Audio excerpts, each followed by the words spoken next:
The day my mother tried to take my son away from me was the day I realized that blood alone doesn't make someone family. My name is Sarah, and for most of my life, I believed my mother, Diane, loved me in her own complicated way.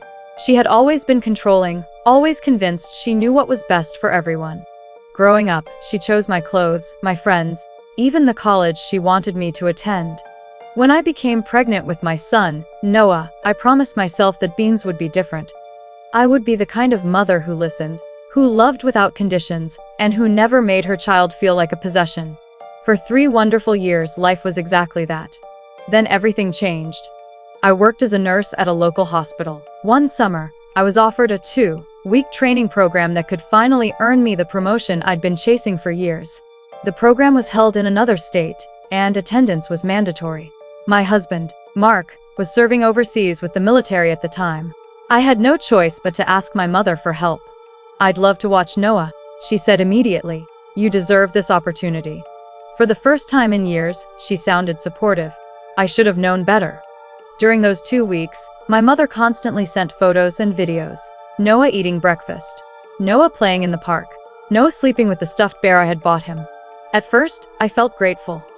Then the messages started sounding strange. "He's so attached to me now. He cries when I leave the room. I think he finally has the stability he needs." I dismissed the comments as harmless grandmother pride. I was wrong. The day I returned home, I drove straight to my mother's house. I expected Noah to come running into my arms. Instead, he looked confused. My heart broke instantly. "Mummy!" he shouted after a moment, racing toward me. I scooped him up and held him tightly, but my mother didn't look happy. She stood in the doorway with crossed arms. "You've upset him," she said coldly. "What?" "He finally adjusted to living here." I laughed awkwardly. "Living here?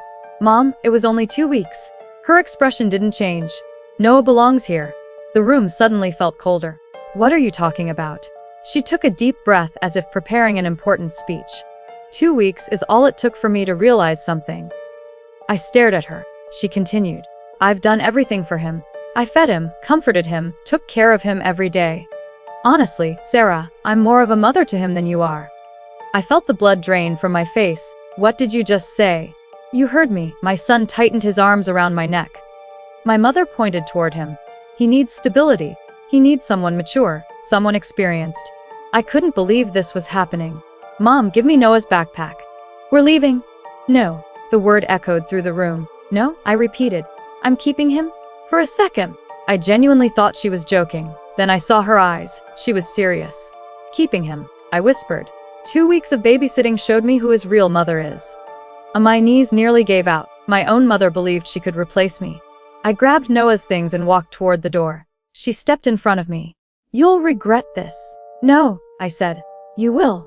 That night, I barely slept. The next morning, a lawyer's letter arrived. My mother was seeking emergency custody. I sat at my kitchen table staring at the paperwork while Noah colored beside me. My hands shook. She wasn't bluffing. She intended to take my son. The following weeks became a nightmare.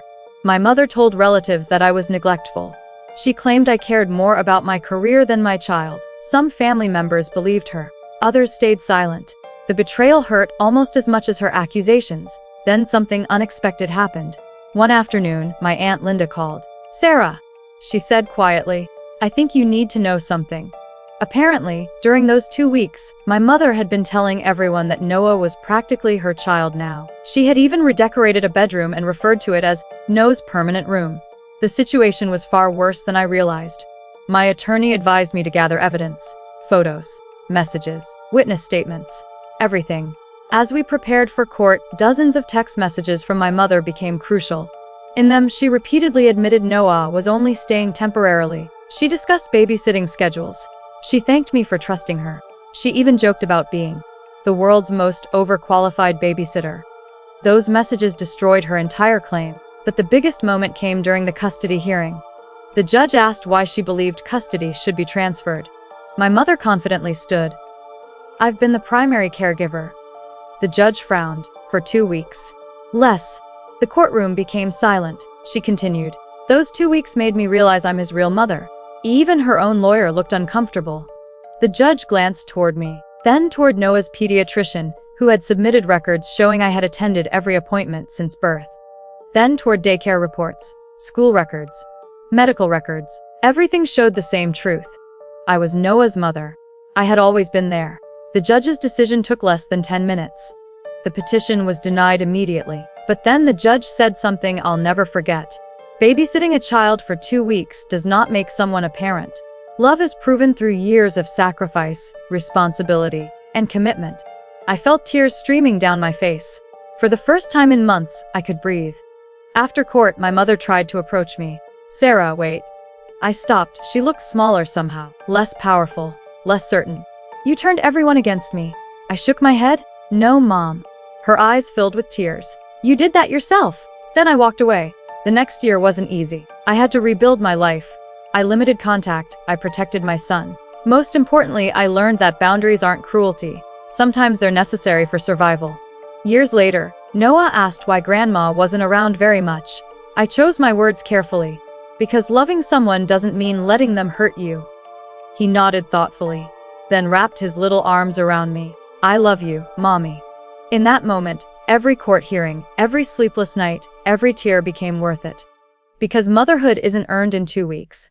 It isn't claimed through control. It isn't won through manipulation. Motherhood is every bedtime story, every scraped knee, every nightmare comforted, every sacrifice made when nobody is watching. And no matter what my mother believed, no one could ever take that away from me. Because I wasn't Noah's mother for 2 weeks. I was his mother every single day of his life. And that is something no court, no lie, and no selfish person could ever change.